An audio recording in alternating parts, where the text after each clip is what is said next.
This conference will now be recorded. For the United States of America, and to the republic for which it stands, one nation, under God, indivisible, with liberty and justice for all. Okay, first item, Willie's Distillery, T&D, discussion and vote. Susie, this is you, babe. Sorry, guys. Didn't play my time very well.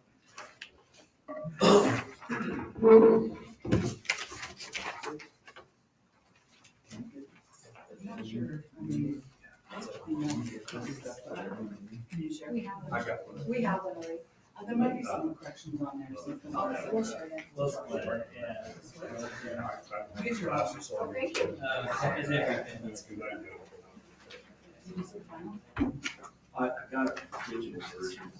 10 minutes ago. So, I'm just gonna kind of read my staff report, which you can all do if you have one. The proposed project involves 2 parcels located within the town of Ennis, both with Main Street frontage. The properties are located at 312 East Main Street. Ownership, Razor Enterprises LLC, PO Box 1418, Ennis, Montana. The legal description is in county condition, block 1, block 12 and 13. The properties fall within the CCR zoned area and therefore subject to the traditional neighborhood development, the provisions from the TMU. Primary access to both properties is from Main Street and US Highway 287. What's the word? Adjacent properties to the east, west, and south across Main Street are zoned CCR. Properties on the north side across the alley are LCR. Proposed application is to construct a 60 by 120 addition to the existing warehouse. The warehouse will contain storage for bourbon, barrel aging, office space, employee break room, bathroom, supply room, storage room, and a labeling / bottling area. And then on the back page is you have it in your big packet, which is the scale, but Josh sent me this one just so we can refer to it for this paragraph. So the dimensions of the existing buildings and setbacks are on that map. And it sets back 15 feet from the west and east and 1.5 feet in the back, and it's 24 feet tall. And the clear vision triangle doesn't apply. The project will be built across lot lines. Combined lot square footage is 35,140 square feet. The proposed project will encompass 20% of the total lot area, with all 3 parcels consuming 39%. The landscaping encompasses 19% of lots. Landscaping that exists will stay, and it will consist of grass, trees, and shrubs. Parking, there are 3 parking spaces provided, as well as 8 on the street parking, and additional 14 right across the street for a property that the applicant has. In accordance with the goals, objectives, and policies of the comprehensive plan, off-street parking requirements for use located in the core commercial district shall be 1/2 those required of the same uses in other zoning districts. In addition, a property owner applicant may satisfy parking needs for a proposed facility by acquiring and developing the required number of spaces elsewhere in the CCR district. And the required parking spaces for this applicant is 6. Applicant proposes parking areas to remain gravel and until additional phases of the project are complete. Staff recommends that the applicant commit to a date certain for parking lot updates to bring the site into compliance with current design standards. And it's not applicable for the floodplain. Signage and additional signage was on applicant. Lighting, there was no provided details regarding additional lighting. Main Street lighting is provided by Northwest Energy and maintained by Northwest Energy. Screening is set on back portion of lot, which sets 103 feet from Main Street. Excuse me. Project is not easily seen from Main Street as it sits behind Willie's existing Main Street building. On the north side of the project is an adjacent alley. Residential dwellings are on the north side of the alley as well. There's a privacy fence that exists between the alley and the proposed project. Trash containers are situated behind the existing building, and they're provided by an outsource and placed for their pickup needs. Smoke, dust, and other particulate matter. According to the applicant, the project does not produce activities that would produce smoke, dust, and particulate matter. Bulk storage, hazardous waste, and odors and toxic gas. The applicant has safety protocols and requirements for the distilling process and storage that complies with state requirements.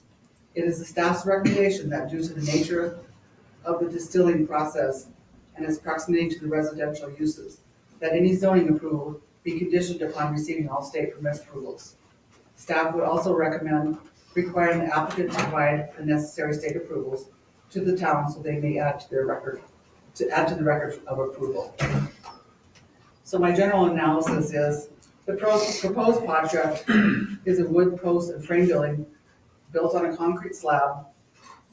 Exterior is 4 feet by 29 gauge steel wainscoting, 29 gauge steel siding and roofing. The color scheme will follow existing buildings, and there's an example of your color on your original plans there. While specific use is not listed, reviewers still have the flexibility to interpret the appropriateness of proposed use. It's the staff's opinion that the distillery with a tasting room with appropriate health safety permits from the state is similar in nature and impact as bars which are permitted in the CCR district and aligns with the commercial business goals described in the 1996 comprehensive plan. Additional water and sewer lines will be installed with coordination from Public Works Director. While the Public Works Department did not provide formal comment, the applicant is working with them to ensure compliance. Applicant has scheduled with Northwest Energy to move and update current power lines. In conclusion, Willie's project meets all the standards in the CCR, the T&D overlay, and the performance standard. Town has previously approved projects of the same or similar as proposed by the applicant in CCR zoning and T&D overlay. So if Willie has any, I apologize, that was my fault. If you have anything additional, I believe this would be your time to make comment.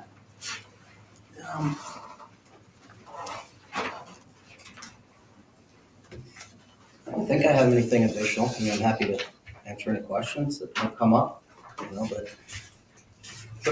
So you're built over top of a property line. Is there any, you guys discussed mitigating that or getting rid of it like we just did with the, Kevin Hellings. Kevin Hellings project?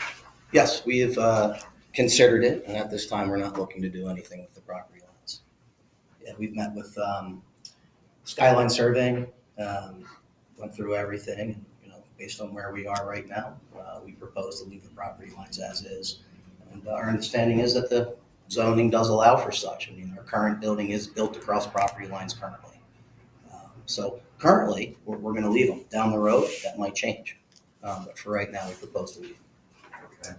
Yeah, like the original building footprint is already over one of the lot lines, and then our addition in the back, I think 2016 was over. It's over a portion of the lot line as well, so. And it says in the, Susie, it says in the code that that is allowed?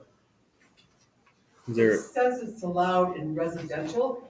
It doesn't specify in zoning, although there is a little blurb in, I believe it's in the comprehensive plan.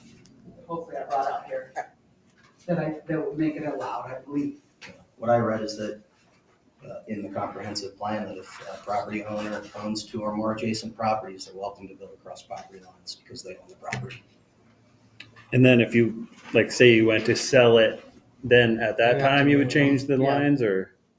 Possibly, I mean, that would be up to ownership, which they wish to, what to do. But yeah, I mean, obviously wouldn't be able to sell individual lots with buildings sitting across them. My understanding is that ownership doesn't ever plan to sell the property. They plan to operate as a distillery going forward for the very foreseeable future.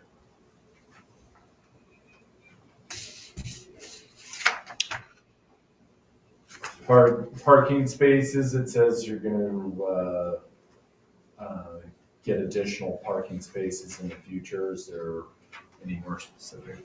Sure. Yeah, the remainder of the Silvertip property will eventually be demoed, creating some additional parking space. We also maintain the parking lot across the street, which is not just for employee and patron parking. We allow the public to park there. So people coming into town with their RVs, they're allowed to park there, whether they're coming to Willie's or not. So I think that the parking lot that we have across the street serves a purpose, for everybody in town. It's a benefit for everybody in town, For sure. as it's a vacant lot that we pay for. They All have we use it also- for is parking. Excuse me, I'm sorry. Nope, no problem. They also have additional parking on the west side of 4 spots, but I didn't even include that in here because they don't need it, and it's kind of a narrow turnaround.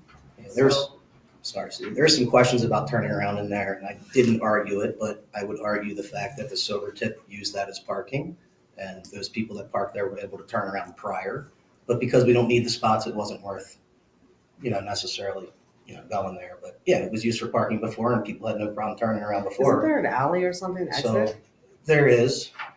So you can Yeah. drive through and then into the alley? You can. Oh. Technically, you can. Oh, I thought that's how you turned around in there. No, So- so when the Silvertip owned the property, you were able to drive through the entire property from Main Street to, what is the street behind it? Oh, to that street, but now that it's Right, but separate. now that it's separate properties, in theory, if the alley were a real alley, somebody could turn down the alley and exit that way.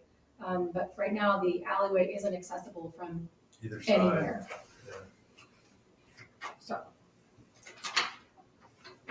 And then you're gonna demo this big, long building, but you're gonna keep the first little one? We're gonna keep the first. We're gonna keep the one that sits on, there's actually 4 buildings. It's There's 1, 2, two. 3, 4. Oh. We're gonna demo the Yeah, back there's 2, two. and we're gonna come back this spring after we have a little extra money and demo these 2. And that's where, after those other 2 were gone, that's where we'd have an additional, we're looking at probably 8 to 10 vehicles that could park. Kind of with like a pull-in so you could Yeah. back out and leave, yeah, Kinda like so you do it'd with be the- easier. Kind of like Post the office. post office or, Pull in. you got Larry pull in and back out. And go that way. And then at that point, will you do like paving or what's your? Yeah, we probably would on that side. Probably asphalt. Our back deal would probably leaning more towards concrete because we do have some heavier trucks that come back and maybe in the middle of summer or overuse. I don't think, some of those heavier trucks like asphalt a whole lot. Gravel seems to work pretty good, but eventually I'd like to get that concreted, just snow removal and everything else would be a lot more easier. And then I was surprised to hear that you guys don't need fire sprinklers. Yeah. You got that is correct. In fact, I actually talked to Ron Martin today, who is the deputy fire marshal. And he was calling just to check with us to see if he needed to come down to do any inspections. He kind of had a tickler file and gave us a call because he knew we were in the pipeline for a project. I discussed with him, kind of picked his brain, what would he be looking for? He said the normal things, and then he proceeded to ask me would the building be sprinklered, and I told him no, we weren't going in that direction. And I, told him that I've done quite a bit of research. The International Building Code exempts facilities that store, actually it has 2 exemptions. So if you get an International Building Code, Section 307 talks about high hazard groups. That actually exempts distilling or brewing of beverages conforming with the requirements of the International Fire Code. It also exempts the storage of beer, distilled spirits, and wine in barrels or casks conforming to the requirements of the International Fire Code, at which point you jump over the International Fire Code. And if you look at Chapter 50 that talks about hazardous materials, general provisions, let's see, in there also lists facilities that have store alcohol above 16% ABV. We'll bring it down to S1 occupancy. storage of distilled spirits and wines in wooden barrels, there's the exception right there, basically saying that it brings it down to S1 storage.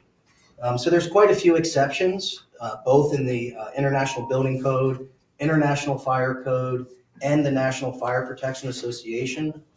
Number 30, Chapter 9, also lists distilled spirits and wine in wooden barrels and casks. So while we're not required by the state of Montana, we're just not required to have them.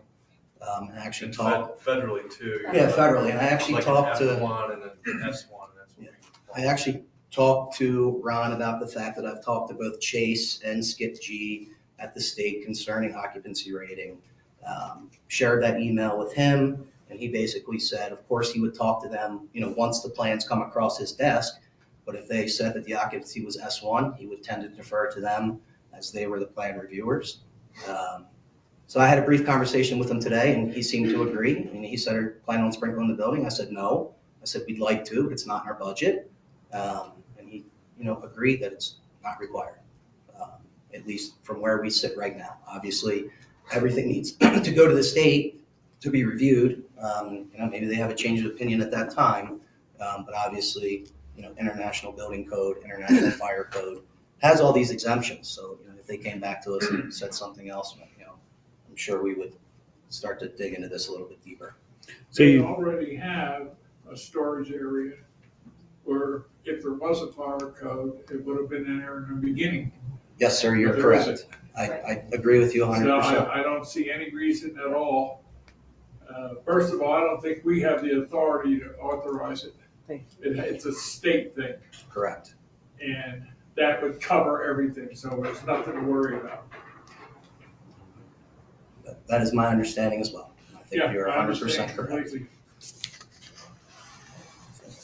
I'll go to public comment right now, and then we'll come back to us before we vote. Nothing? I would just mention that the owners realize there's an alley there, and and they don't have a problem with that. I did think the storage unit there was gonna be torn down. Is that not gonna happen, or it's not? Oh, no, this is in addition to the existing. Storage unit? Okay, so I'm talking about, I don't know, it's like The 3 or 4 IGA. units that actually Oh. encroach upon the. doesn't encroach Schaffler upon own the that? alley. The one that's on, Oh, the one that's on the west side of the bushes? Yes, Yeah, we don't own that. we don't own that property. okay. My understanding is that the people that bought the old grocery store also bought that. My understanding it was coming down, but that's just. I thought it was hearsay. the same property, the grocery store and that Yeah, shed my were the underst- same yeah, property. My understanding is it's supposed to all come down again. That's just hearsay. I don't know the difference. I don't see that as your Yeah. problem. No, not our problem. Just for clarification, Sure. the last meeting, I'm trying to think who was making mention of the town reclaiming the alley or potentially reclaiming Yeah, that alley. I think I had that in my write-up that I wrote. Right now, it's not an alley. I mean, maybe technically in everybody's mind it's an alley, but you can't drive anywhere. In fact, there's a sore clean out that sticks out about this high in the middle of the alleyway that you would literally run over if you tried to use it. Plus, you'd run into a tree, and eventually you'd run into a building. And there's a fiber. Yeah, there's fiber optics boxes in the middle of the alley, and, I think that, this project could help reclaim that. I mean, we're happy to have the alley there. So you guys would support that? Absolutely, 100% we'd support it. There's no reason not to. In fact, we'd like to have that back there, if we ever needed it. For any reason, have access. It would be access right behind your buildings too, right? So we should try to figure it out. I mean, we would be able to access our, part of the alley, but you'd have to come back out, through our deal. It doesn't go through to the west or the east. Right. It doesn't connect to any street. The green buildings, right? It can't be classified an alley. And if the town needed to go back there to do work on the sewer, which goes down that alley, is the main reason that alley is important. That's really not your problem, that's our problem. Yeah, I mean, the alley is there, whether it's really an alley and it's usable or not. is, up for debate, obviously. But yeah, we'd support anything that you guys want to do with the alley, of course. Any more public comment? Wayne, do you have anything to add? Yeah, I could maybe just talk a little bit about the process that you spent a lot of time over the last week, going through this. Susie's done a great job. Susie has, Yeah, done a great job in establishing and building a professional format that allows you to work at least with the T&D process. T&D process here is what I would call a PUD. Gives you the chance to negotiate with the ownership. I think you kind of talked through that. I wasn't part of any of that, but that's how it's supposed to work. So your code as it exists today is working for you in this process. You're right in that that the state has because you don't have a building code, the state has the authority there. I think we would recommend that you make sure that you get those agreements from the state. I had our fire code specialist look at it. I think the only question they may have is how high you're going to stack the anything above 12 feet might be questionable. I don't know if you're going that high or not, but somewhat proprietary. You're right. The code is not going to require them to sprinkle it. It seems odd, but he's right.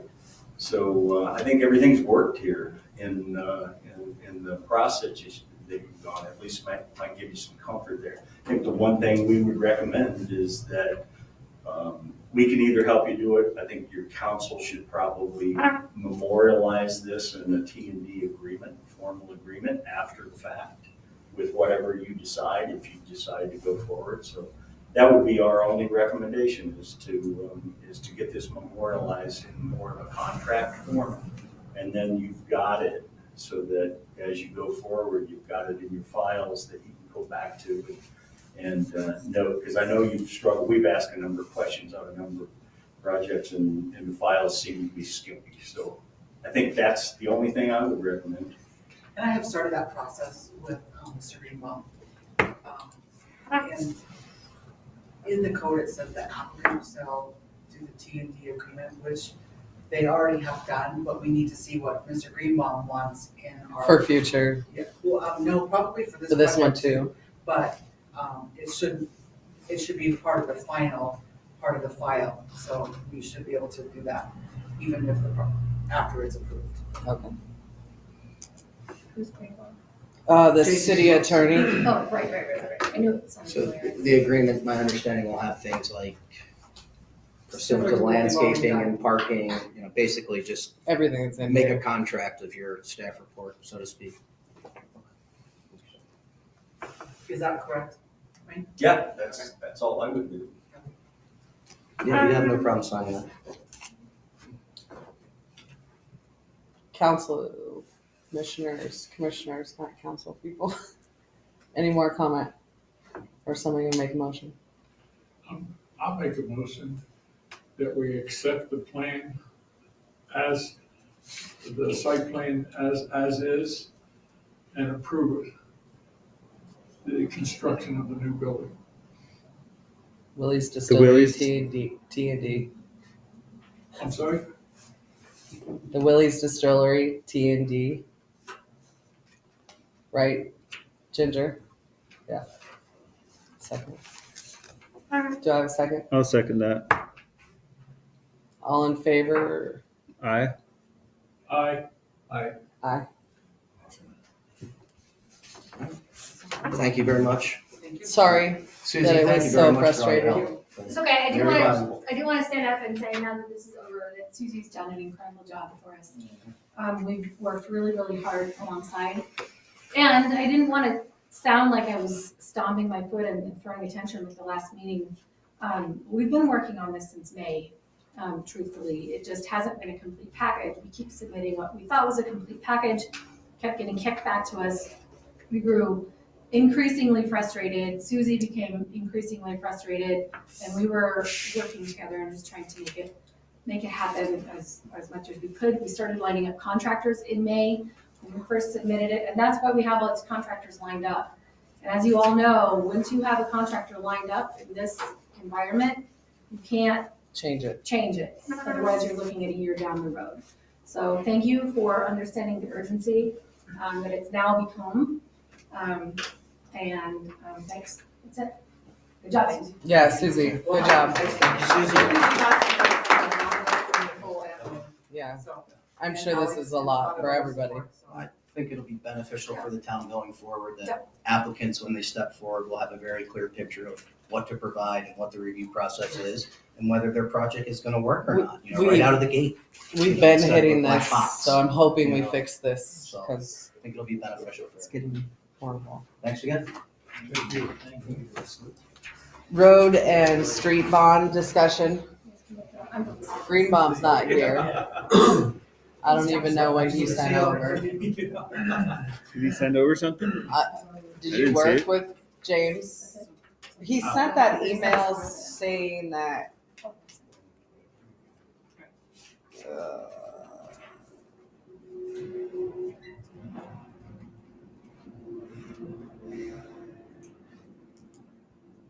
Review of findings.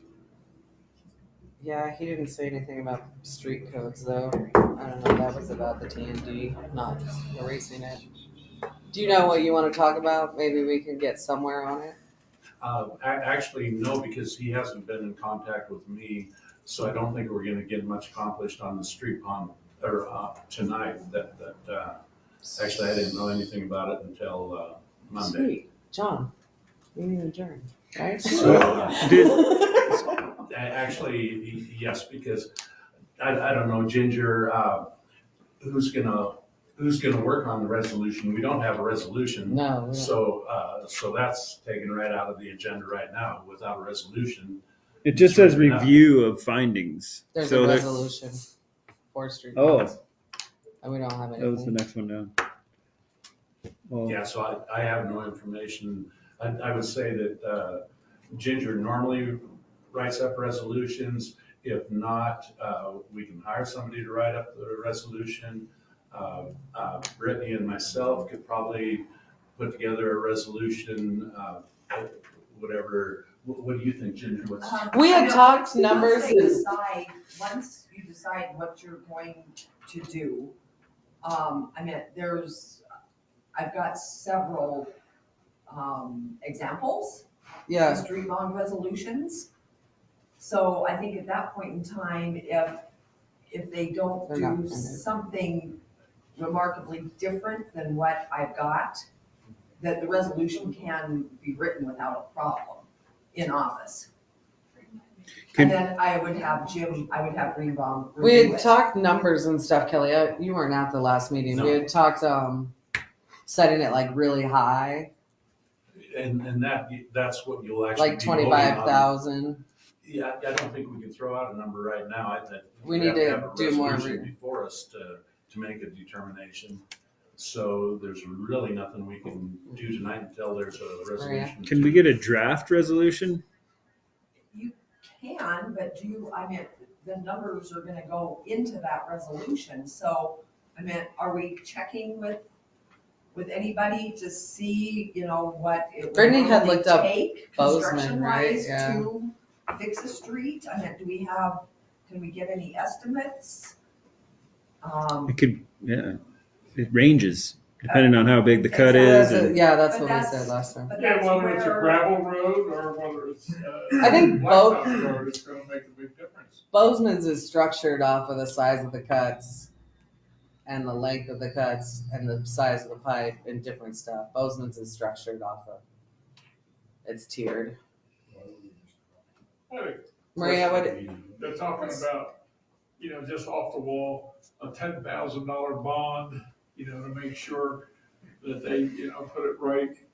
And I was just wondering, would it be easier for someone to come in to get a permit and say, they wanna hook up into the street, and they tell them, the city tells them, you have a certain amount of time in which to cover it, and You don't need a $10,000 bond. We expect it to be put back the way it was, period, under your satisfaction, because you're the street guys, we're not.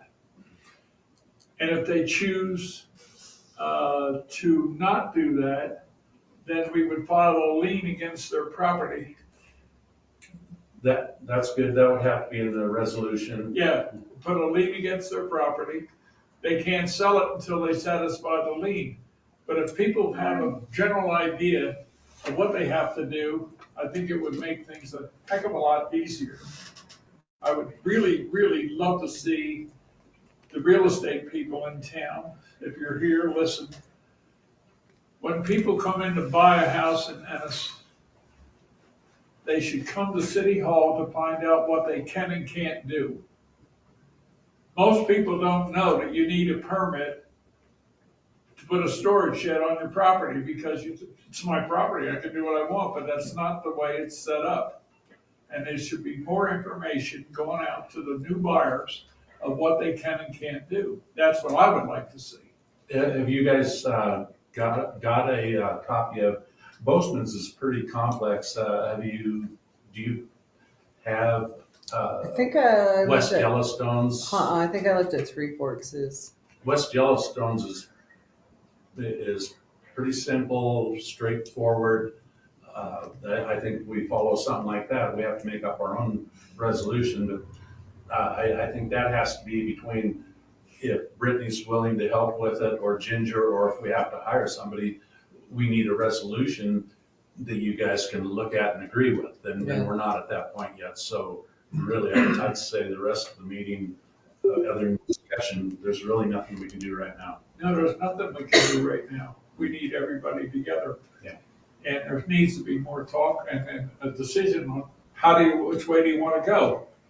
You want to demand the $10,000 bond, or are you willing to? Gary left, can't talk. Yeah, there's a lot of different ways to do it. Yeah, I understand completely. Maria. You have a young lady in the back. You have an opportunity here to contact your insurance carrier. Get a fee for a performance bond. $10,000 bond doesn't mean that the property owner puts up $10,000. No, I know that. It means they pay a premium for an insurance policy for X amount of time to perform their responsibility, and if they don't, call in the bond, and you've got $10,000 to fix the street. And Christie, is this not the subject that Nicole was going to circle back and present some kind of draft on tonight? I don't remember. I don't remember either. Ginger doesn't remember. I don't remember either what Nicole was gonna Blake wanted work on. I think Brittany is on. Brittany. If we don't want to talk. Yeah, can you guys hear me okay? Yeah. I can hear your dog. Oh no, that's my neighbor's dog. Sorry.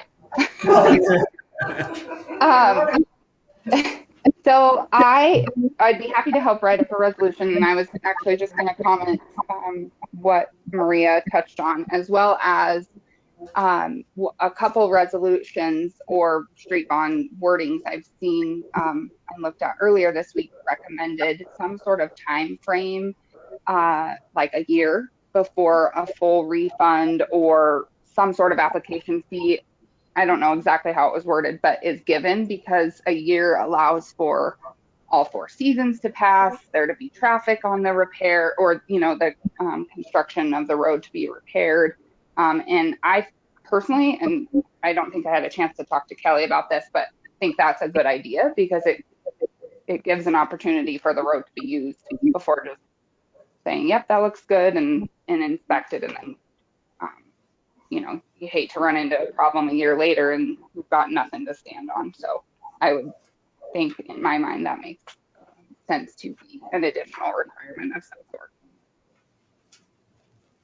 Do you remember what Nicole was supposed to circle back on this week with? I don't remember.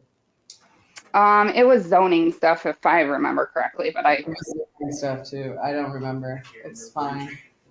It's not even on the agenda, so. Right. She was gonna look at the T and D wording. TND. We were talking about T and D and crossing the T and D out, and James was like, don't do that.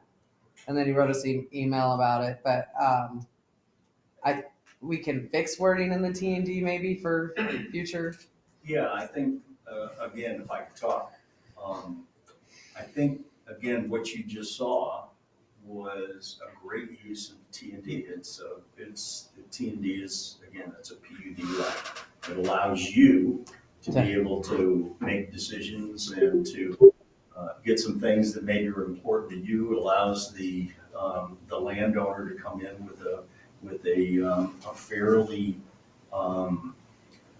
fairly clean slate and say, okay, I want to do this, but I can't do this, doesn't make sense for my business or whatever, would you allow me to do X, Y, and Z? Yeah. I always have liked those types of approaches. A lot of times from a management plan, it's difficult to manage on a large scale, but on a simple project like this, I think it worked very well, as long as you memorialize it, and when questions come back, you just pull it up. So I agree, and I understand Alex's concern on maybe taking the T and D out because it requires a level of staff iteration, but I think your counsel is probably right in that until you have gotten to a point in the zoning that you can clean it up enough to where you don't need the T and D, then you probably need to keep it. So I think what Nicole was actually, now that I remember, she was going to do some research on what are some of the things that need to be done. She wasn't going to solve all of those issues at once, but was going to identify those. Maybe more specific stuff, so we have. Right, and I don't know how far along she's got on that. But again, ultimately, I think what she witnessed here and participated in was really good use of the established code that you've got in hand. So, for what it's worth, I think it works until you've cleaned up the rest of the code. Yeah. Okay. Move to adjourn. Hey, actually, John, I had a question real quick, if no one minds. So, I think it was brought to some of our attention earlier on in the week, and I'm kind of glad Wayne's here, because I heard that there was another master plan meeting with Cushing Terrell on Tuesday, that I was talking to Blake and some people about it. I wasn't sure, are we supposed to make announcements about that? I mean, the last ones were at the library, this one was held at your guys' office in Bozeman from 9 to 5. I mean, was that taxpayer money that paid for that? Was there supposed to be an announcement, or? No, there wasn't. Oh, okay. It was a working meeting, so the people that are working on your project for you are myself, and I have multiple staff members. So brought one in out of Billings and brought one in Denver. And then we asked the mayor if he would come over and answer some questions. He didn't come by, but we did. Lisa came by for a short while and was able to answer some of our questions. But it was basically just a work session between staff. Yeah, because the meetings are public record, and it said meeting, or the emails were public record. It was not a meeting. It was an internal meeting for myself and my staff to collect them from different locations. Okay, because Nora used the verbiage meeting, so yeah. But anyways, so just wondering why was the rest of the council not, why was no one else consulted, or our zoning official? I mean, why was it not opened up for anybody else to join it? Because it wasn't that type of a meeting. It was a work session of my staff. So then why was Lisa there? The mayor, I see the mayor being there. That would have been a great person. So we asked for selected individuals to come and answer some questions so that we can prepare enough information to come back for a public hearing on information on that. So I think you're making a lot out of what we do on a regular basis. We're just wondering because we heard from you guys, we haven't heard from you guys since July. And then you guys just posted 10/13, you're gonna have a drafted plan and a public meeting to listen to the plan. And then we heard Tuesday you had a meeting, and I'm just wondering if that meeting with one of our council members, not everyone else there, or not other input, went into consideration for the drafting? We have a scheduled work session every week Okay. with the steering committee, that's set up on this. So we try to get them, unfortunately, they don't always come. Were they invited to this last one? They were a part of it, yeah, they were a part of it. It's every week, Yeah. every single week. Okay, okay. So, Your firm reach out directly to the mayor? How was that invitation? I don't know, extended? Nora would have done that. Nora would have done it for me. Thank you. Is there something that's an issue here that I'm not seeing? Yeah, it's vested interest. You know, when we have one city council member showing up for a meeting, that, you know, she doesn't speak on behalf of Blake. If I get Blake being there, he's our mayor. He's who you guys should be there talking to consulting. Yeah. If we have a city council member there and a meeting that no one even knows, I mean, 9 to 5, I'm sure you guys didn't put that on for free. It was in Bozeman. I mean, I don't. Actually, we did put it on for free. Okay, well, that clears up one thing even also. But then again, why is one city council member representing the whole council? You should probably talk to that city council member. Oh, I would. I wish she was here. You should talk to that city council member. Oh, I know. Okay. I will tell you, as a part of how we do work, we have to do the work. And the work doesn't just happen in a vacuum. So a lot of it does happen individually, but we need to be able to bring our design team together to be able to provide that. I've been doing this probably 40 years. I don't know that I've ever been asked this question. I'm just wondering because this is a It's unique based around question. transparency. I'm just wondering So because I asked our mayor transparency, about I'm it. telling you, we were doing internal work in our building. I'm just wondering because we asked the mayor about it, and the reason he didn't attend is because he wasn't very certain on even what it was. And so I think The mayor hasn't been involved in the master plan since the beginning. He hasn't been to any of the meetings that I've gone to. He hasn't And involved that's with part of anything. why we wanted. And I will, he hasn't. Okay. But then again, so then why weren't like you there, Christie, or why wasn't someone else invited? I just don't understand why Lisa Roberts was sort of the representative, I guess is what I'm getting at. I can't answer that question, but Well, were you invited? Just wondering. no. Jason, were you invited? We met with you. I've met with them, but I But wasn't. not on this meeting. Corey, were you invited? Okay. Susie, I know you weren't. We talked earlier. John, were you invited? Okay. I just want to make sure that. All right. Okay. This John. is, that's Let's enough. move to adjourn. Second. Second. Call to vote. Aye. Bye. Aye. Aye. Have a nice Trevor. evening, everybody. Trevor. Are you gonna get your steak sandwich? Yeah, you coming over for a steak sandwich? Oh, no, my daughter. So, I need to tell you, Thanks for your time. if this continues, I know. I'm not gonna do this project, because I'm doing it all with my own money. I know. We're doing it I know. pretty much for free. Yeah. So clowns like that, I know. I don't have time for that. And- Yeah, I just don't have. We should have put it. Wayne, I'm sorry. Yeah. Should have been just ridiculous. Just take the clown. Wayne, Trevor, please. It's insulting, Trevor. I asked you a question. Hey. You're going in defensive, which makes it look like you're even trying to hide even more. I asked you a simple question. Okay.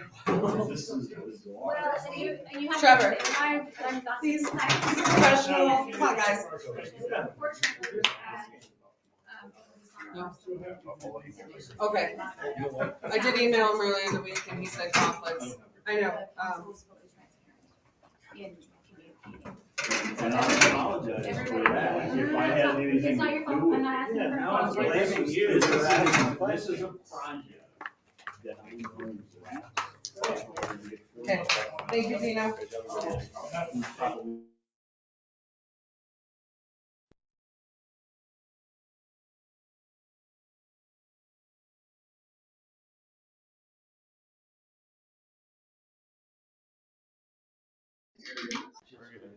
Yeah.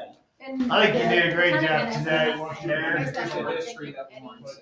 Any side, I'm just saying, I know, I'm sorry. I let you down. There- I'm not sure what the There- history is. there's a There's a lot. There's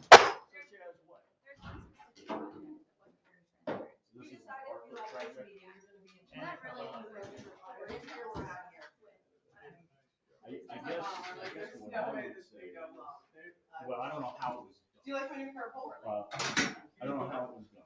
But it was a great example of doing something different. Try to outdo Ford Like already. we're suggesting, everybody's complaining about, the amount of trucks coming through, lazy through here, and then the accidents that are occurring down Willie's. Oh, yeah. That's a frightening situation. And that So, happens at night. These don't wrap them yes, around. so one of the things that I see when we looked at when I was. It ends up breaking the corner. Yeah, right here. At the connection, yeah. Is applying some temporary. Yeah, just. One more. And then, very thanks to the Department of Transportation, they were willing to get that stuff.